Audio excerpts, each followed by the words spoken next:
চারিদিকে খালি লোডশেডিং আর লোডশেডিং। হ্যাঁ, এই লোডশেডিং এর প্রথমে আমরা পড়তে করতে আরে না মরতে বসেছি।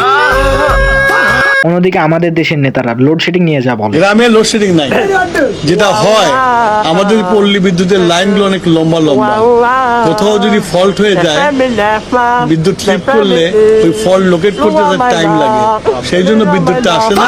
আবার লাইন ঠিক মিথ্যা কথা বলারও তো একটা লিমিট থাকে। হ্যাঁ, মানলাম যে বিদ্যুতের সমস্যা থাকার কারণে কারেন্ট নাই আসতে পারে, তাই বলে কি 1 ঘন্টা পর পর চলে যাবে?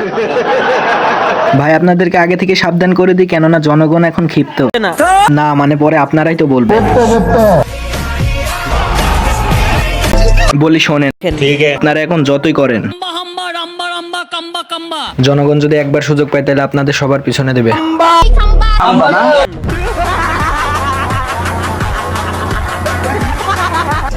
আসলে অন্যের কথা কি বলবো, এই লোডশেডিং এর দিনে আমার অবস্থাটাই একটু দেখেন।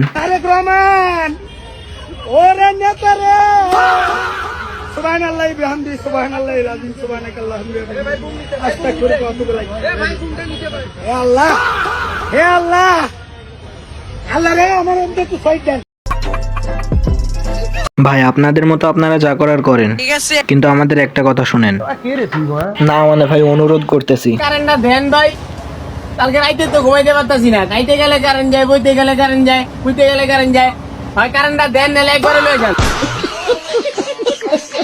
কারেন্টের জন্য যে শুধুমাত্র আমারই এরকম কষ্ট তা কিন্তু না, হ্যাঁ, আমার বান্ধবীর স্বামীকেই দেখেন। একটু কারেন্ট দাও আল্লাহ, একটু কারেন্ট দাও আল্লাহ। আর পারতাছি না আমি, দাও নিতে পারতাছি না। হ্যাঁ বাতাস করো একটু। আর দেখো না আমার কেমন লাগতেছে। আরে পরে দেখুন, বাতাস করো, গরম লাগতেছে আমার এখন। হ্যালো এভরিবডি, আসসালামু আলাইকুম। Welcome back to MN Guru. Up কাহা কে জ্ঞানী বাবা। আচ্ছা এইসব আজাইরা ইন্ট্রো গল্প বাদ দিয়ে যেটা বলছিলাম, ঠিক আছে। এখন থেকে আমার এই ভিডিওতে নিয়মিত চ্যানেল আপলোড হবে। না মানে সরি, এখন থেকে আমার এই চ্যানেলে নিয়মিত ভিডিও আপলোড হবে। তাই আপনারা যারা দেখতে ইচ্ছুক অবশ্যই लाइक और शेयर ठोक दीजिए महाकाल का दबा के लाइक और शेयर ठोक दीजिए। पूरा साल मेहनत करता हूँ आपके लिए बेटा, ऐसा नहीं चलेगा, ऐसा नहीं। আর গাইস এর পরের ভিডিও কাকে বা কি নিয়ে তৈরি করব সেটা কমেন্ট বক্সে বলে দাও, দেওয়ার চেষ্টা করব। ততক্ষণ ভালো থাকবা।